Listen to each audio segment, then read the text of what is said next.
Spanning the globe, it's World Affairs Roundup. The Institute of World Affairs at the University of Wisconsin-Milwaukee presents World Affairs Roundup, a monthly edition of International Focus providing opinion and analysis of global events, with John Katzka, a retired member of the U.S. Foreign Service, Ann Hamilton, political scientist at UW-Whitewater who also served in the U.S. Foreign Service, and Robert Kraig, executive director of Citizen Action of Wisconsin and author of articles and books on American foreign policy. Support provided by Milwaukee Public Television and the UWM Center for International Education.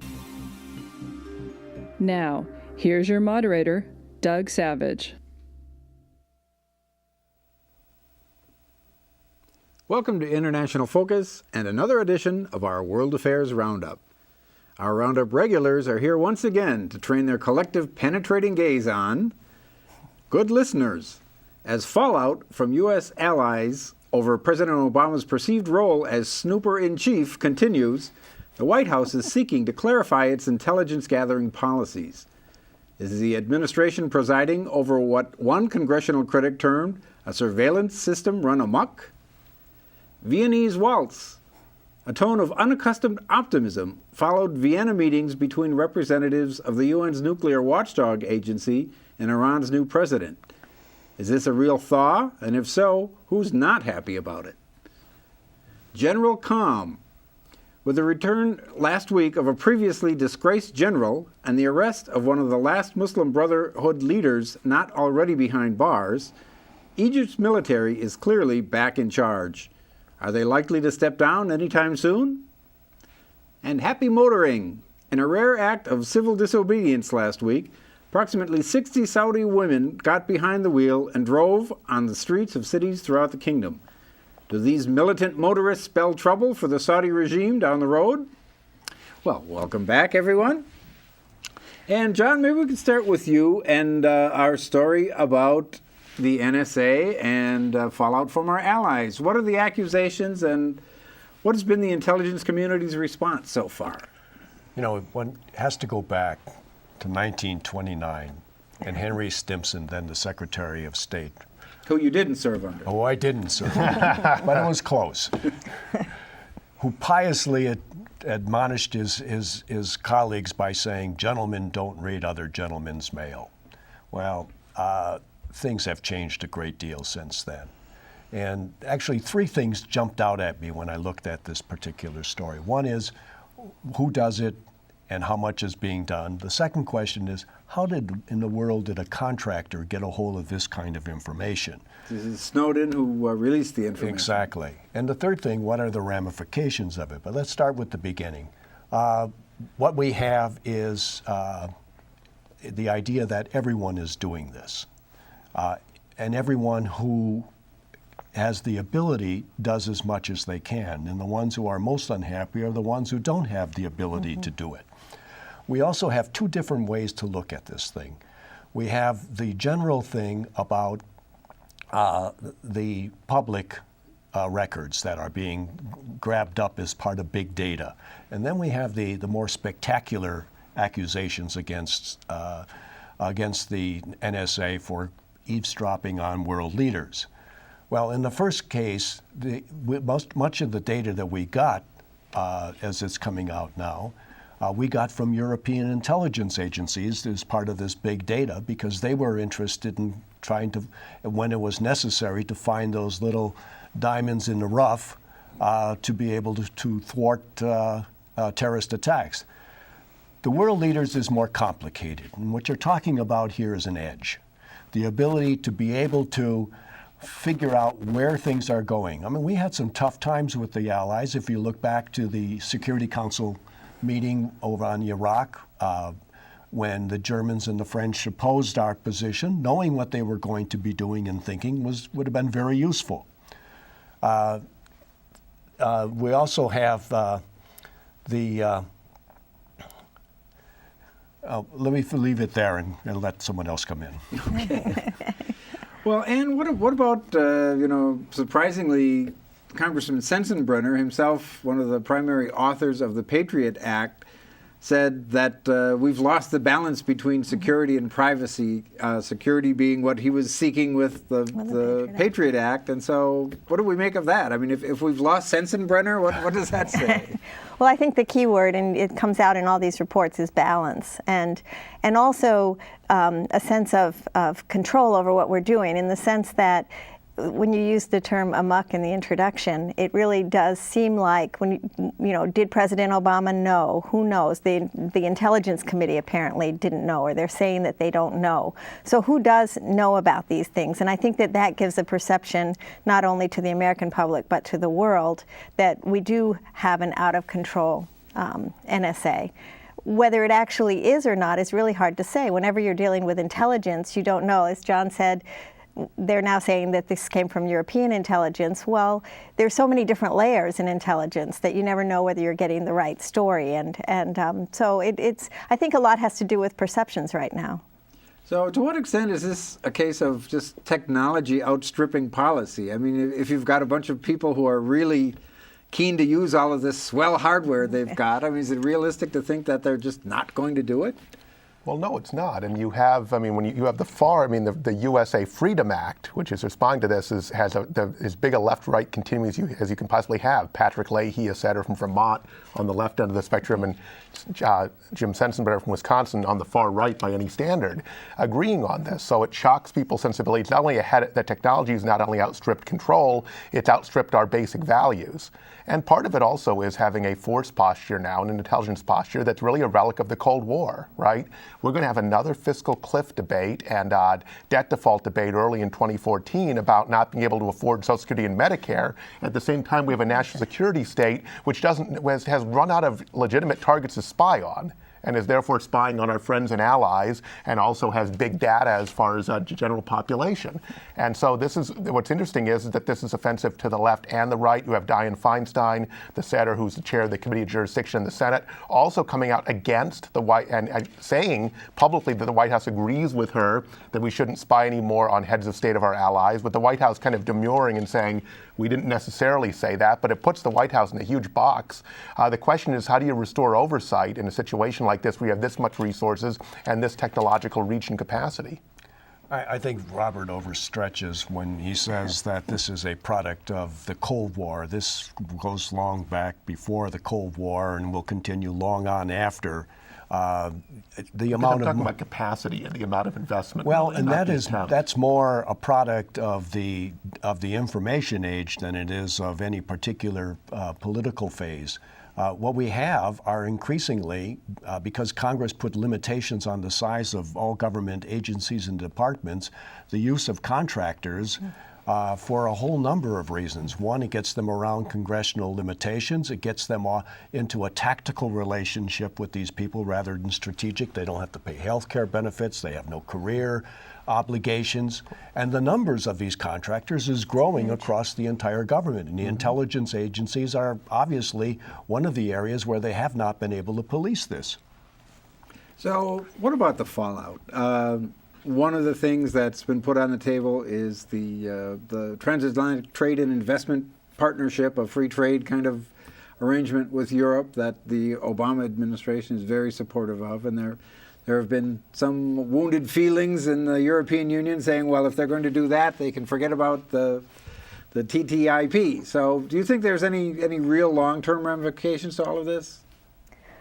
I think that Obama would like to, as he said, enter into some kind of agreement with, to appease Merkel, Angela Merkel, and other heads of state who are so upset, to sort of for the PR side of it all, and so that we could proceed with all of these initiatives that are going on. But I also think that it was striking when you had the hearings in Congress, and you have the head of the director of National Intelligence, that they're called now, and also the head of the NSA, just saying this is normal and we need to do this. So, and that is very public. So, yeah, it will be hard for Obama to really make a change here. The best thing that can happen is that we let this slip off of page one and bury this subject so that all these bruised feelings can subside. And otherwise, we could do something stupid like have congressional hearings, like the church committee hearings, where we decide we're not going to do a certain kind of thing like assassinations, and you're locked into it. Right, so the intelligence apparatus depends upon the short attention span of the American public and hoping to sweep it under the rug. I think if healthcare.gov had one iota of the resources of the NSA, people would be enrolling up for healthcare much easier right now. On that note, we will move to Vienna. Please, let's waltz over there. And the meeting that took place on Iran's nuclear program. And what happened and why do we care? Well, there are two sets of meetings going on, one with representatives from the UN IAEA, the International Atomic Energy Agency, and then there are the P6, which are Russia, China, the UK, France, Germany, okay, the Security Council +1, and Iran, and to try and rein back Iran's nuclear program, particularly to prevent them from enriching their enrichment capacity and to perhaps dismantle their heavy water reactors. The IAEA would like to get into Iran and do some investigations there, and they believe that they're making progress and may be able to get into Iran. And this is, of course, right before the meetings that are scheduled with the six powers, I think November 7th and 8th. So it looks like there's a certain amount of momentum here. And the atmospheric seemed much improved from previous attempts at these kinds of negotiations. What do we say is the cause of that? We're almost rewinding to the original vision for the relationship that Barack Obama had when he ran for president, that we could de-escalate the conflict with Iran, which would simplify things in the Middle East. He couldn't do that with the previous president, Ahmadinejad, but there seems to be an opening now, and certainly our allies want to pursue that opening as well, aside from Israel, who wants to take a very hard line, and in fact, there's a Senate bill that would ratchet up sanctions. That you have a weird situation where the White House is lobbying the Jewish lobby to ask them not to push for these increased sanctions at this time. So it's a fascinating situation. I think that clearly, if there's a diplomatic way around this impasse, most of our European allies in the U.S. would like to pursue it right now. Israel is the complication. Israel thinks specifically that if you ratchet down as hard as possible, that's the only way to prevent nuclear weapons. So a very hardline position, which is really the major threat to exploring the full implications of this opening and this potential thaw. The Saudis also are concerned. This gets into the Shia-Sunni split in the Arab world, with Iran not being Arab, representing the Shia side of the house, and the Saudis concerned that would love to pull away from this if we could find an acceptable vehicle for doing so. It's strange, too, because it looks right now as if you have this lineup where you have the United States, the Iran. Iran brings Syria along with, the current Syrian regime along with it. Then on the other side, you have the Saudis, the Egyptians. We even have the Muslim Brotherhood on our side, since they've broken with the others. So you've got this very strange waltz going on. Right, very interesting. The dance floor. Well, we're going to take a short break. We'll be back with more International Focus.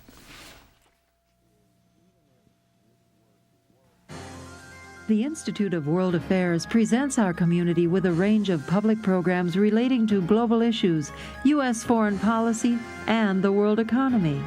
For more information about the Institute of World Affairs, call 414-229-3220 or visit our website at www.iwa.uwm.edu.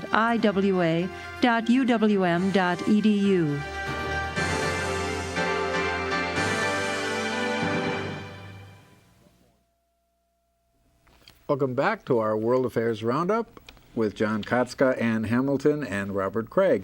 Well, let's move to Egypt now.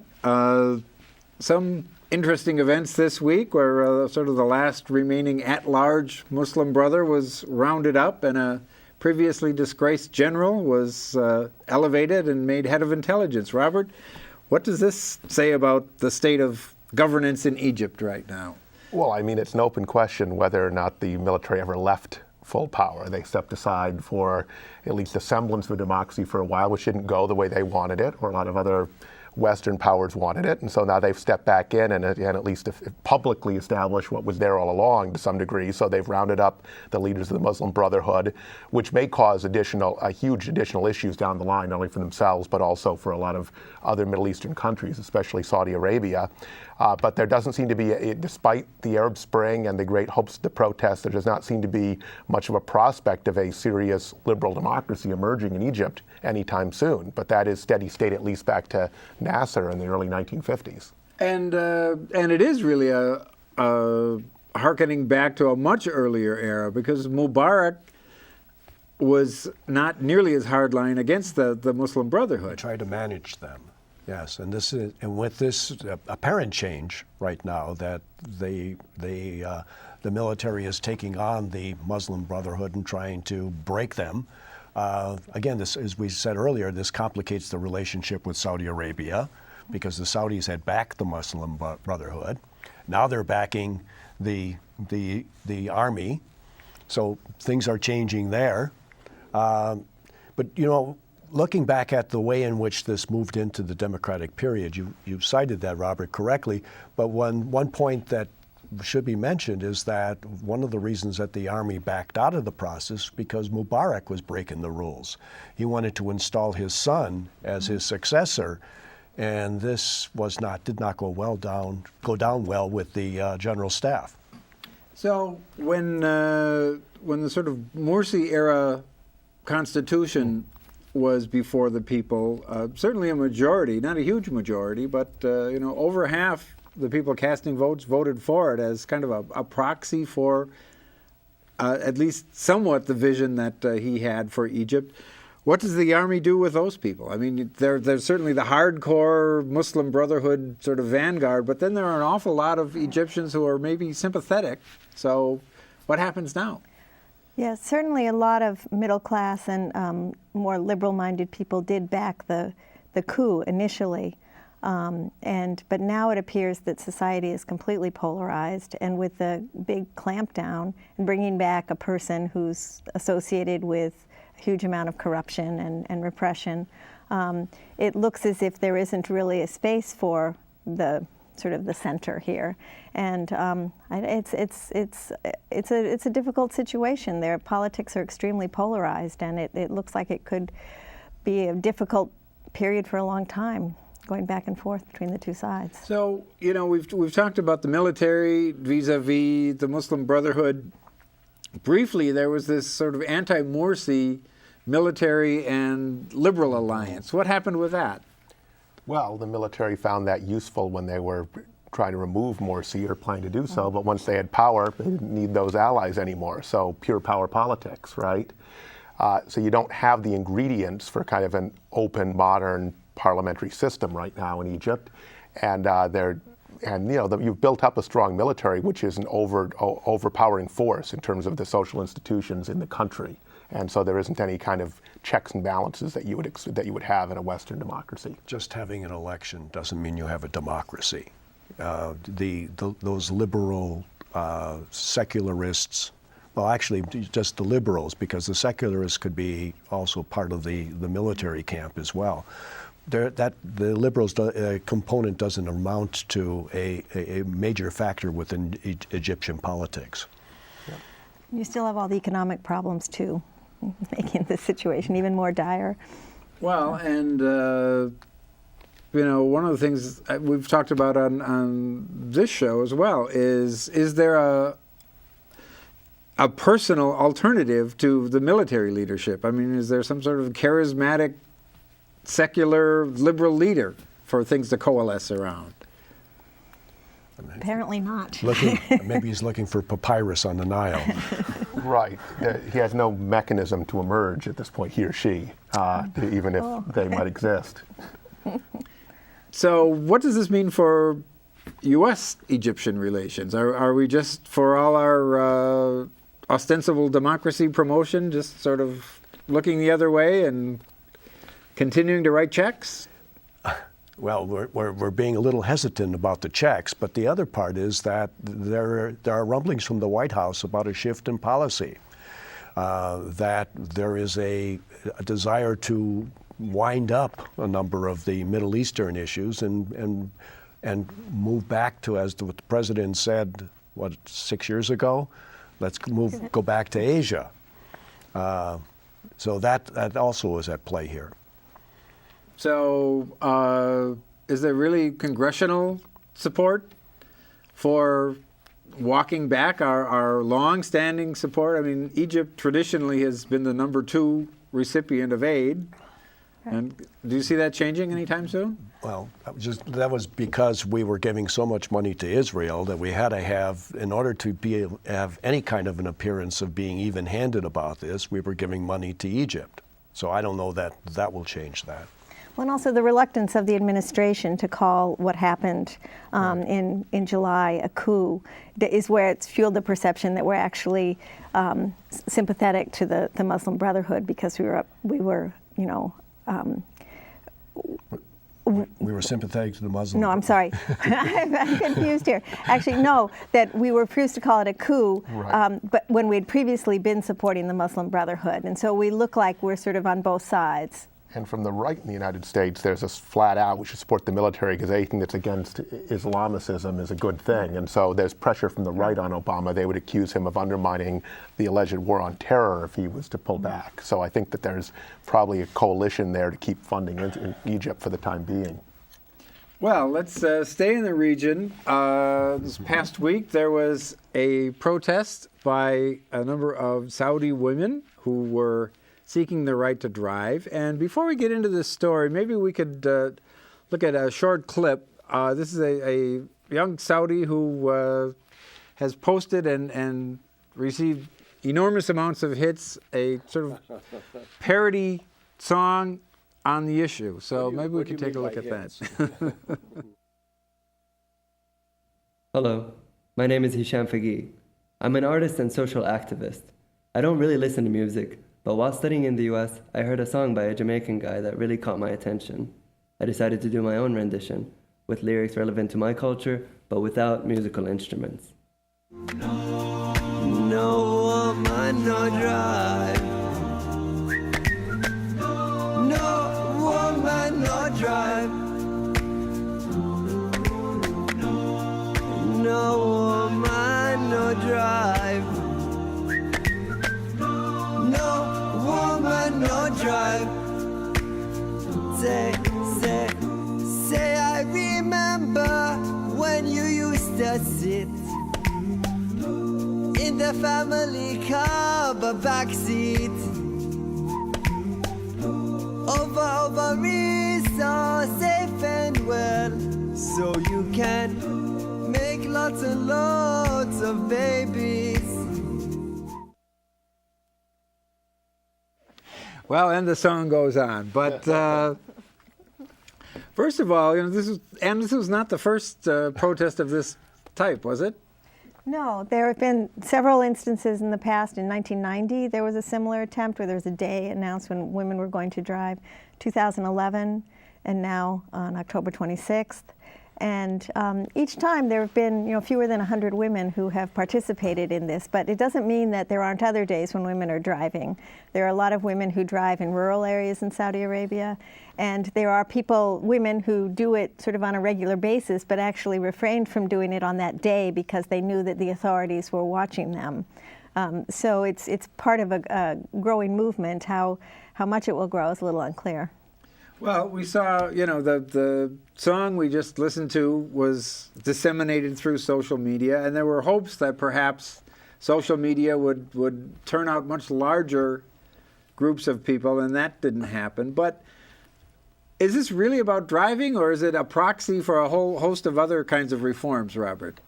Proxy. Look, this is the traditional problem conservatives would have, cultural conservatives, when they're trying to stand against social evolution. So this is an extreme case. I mean, to have women literally not able to drive that be sustainable in the modern information age is unbelievable. But partly conservatives of that type get their power from a backlash against modernity, but eventually it becomes so absurd and indefensible it breaks down. It's very much like really what's become a crescendo for gay marriage rights in the United States very quickly. It's the same sort of problem that cultural conservatives have, but this is an extreme instance of that. Well, Robert, I think you're missing the point here. a Saudi psychiatrist, Sheikh Saleh Al-Luhadan, has studied this very carefully. Is he a climate change denier as well? And he has found that if women drive, it affects their ovaries, and this turns up as a negative in terms of the children that are produced because of this. And this is a matter of great concern. Is this April 1st? So what about this? I mean, let's take a step back and think of the bigger issue. I mean, why is this a threat to the status quo? And we've got just a very few seconds left. Well, it's tradition, and Saudi is tradition-bound culture, and you know, it's just the clerics who are behind this and the conservative segments of society, I think they fear that if they let one thing happen, then it will snowball. So it stands in for the traditional role of women and men. So they see it right exactly as a slippery slope towards. They see a traffic jam. No. We'll have to leave it at that. Our viewers, thanks for watching. We'll see you next time on International Focus.